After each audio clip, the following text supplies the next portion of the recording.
What's up mga badi? Ngayon, nagluto tayo ng tuna pasta. Nag-prepare lang pala ako dyan ng tubig para pakuluan yung pasta, syempre. Then, nagiwa na ako ng mga gagamitin tulad ng kamatis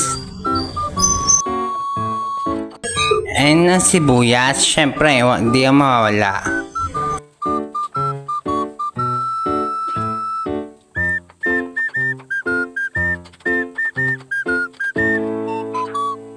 Siyempre, bawang, kontra aswang, mga badi.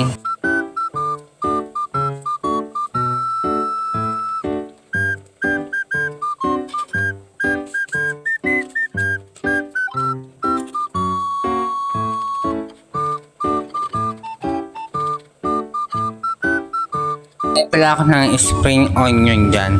Optional lang yan kung ayaw nyo, wag.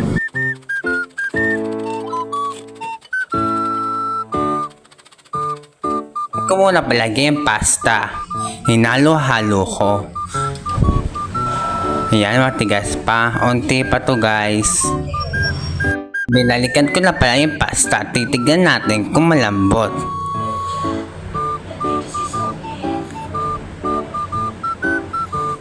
Ayan guys, sa paso pa nga ako dyan pero malambot na.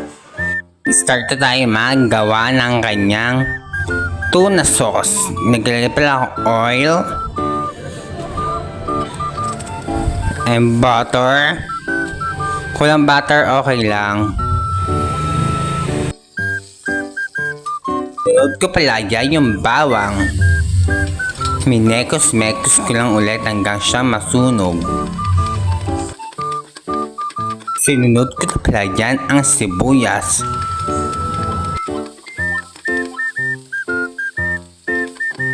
Hindi pala ako dyan ng kamatis, syempre.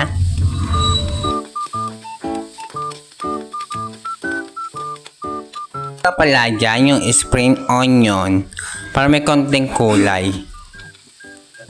Hindi pala ako dyan ng pampalasa tulad ng paminta, bechin. Naglagay din ba ako ng mga 5 pirasong bato. And then, ang pinali, century tuna.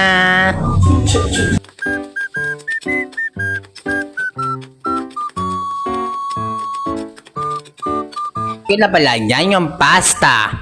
Huwag na patumpik-tumpik pa. Hinalo-halo ko lang dyan, syempre. Para mag-combine yung kanyang sauce.